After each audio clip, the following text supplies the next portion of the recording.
Nehemiah chapter 30, the last chapter in book of Nehemiah. And also, chronologically, this is the last book in the Old Testament. Chapter 12, we saw there was a great celebration, dedication, singing, thanksgiving. But after some time, people slipping. And that's what we read. What happened in chapter 13 and how Nehemiah responded to it. In this chapter, also, verse 1, we read, on that day, they read the book of Moses. In that they understood that the Ammonites and the Moabites should not come into the congregation of God. Verse 2 onwards, it says, why? Such a thing God had commanded. But there is an interesting story from verse 4 to 9. Tobiah, who was actually against Nehemiah and against the people in building the wall, now he is staying in a room inside the temple, and Eliasib, verse 4, it says, allowed that. Nehemiah was not there. When Nehemiah came, he came to know about it. An Ammonite staying inside the temple. It says very clearly, when he came to know about it, verse 8, it says that he was very angry and he threw all the things outside.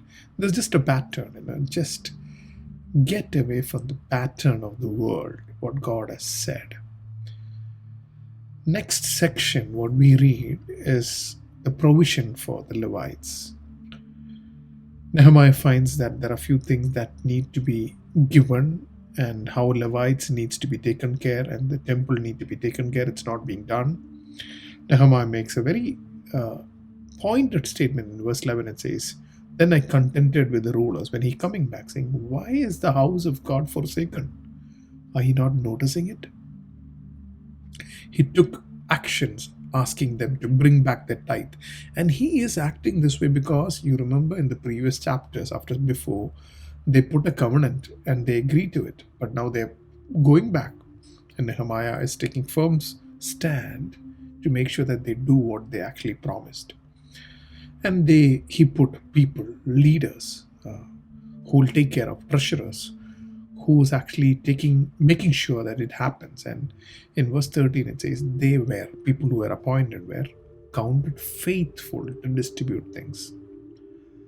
And then you see a verse in verse 14, remember me, O my God, concerning this, wipe not out all the good deeds that I have done. 3 prayers you see in this particular chapter. 14 we read, now verse 22 you again read, and the last verse is also a prayer. Remember me, God. It is so powerful when you understand that if God remembers you, everything is right. Now 2 sins that he actually corrects. One is verse 15 onwards. On Sabbath, how people behave. People behaving in a way which is very sinful. They started selling, not keeping Sabbath holy. There were buyers and sellers who's coming from outside the city. Nehemiah asked them not to come. Still they're coming. And he asked the gates to be shut down so that people will not come on Sabbath. The previous day itself you close it, and only on Sabbath, end of the day only it will open so that people won't come. But still people are waiting at the gate somehow to come in. And verse 21 he says, look, I will be punishing you, even physically, you will be, punished if you are actually doing this. And then they stopped coming. Then he says, Lord, you saw what I did. Right things for God. Please remember me. Then about the foreign marriages, Israelites were not supposed to marry foreign people. And they did that. And he interestingly says they plucked out, verse 25, it says he plucked out their hair. What a father figure. You go back on your promises, you are disciplined. And he says very clearly, verse 26, he says, don't you remember what happened to Solomon? Such wise king, who was beloved to God, but he was women made him to sin. Make sure that we don't have people, relationships in our life which will cause us to sin.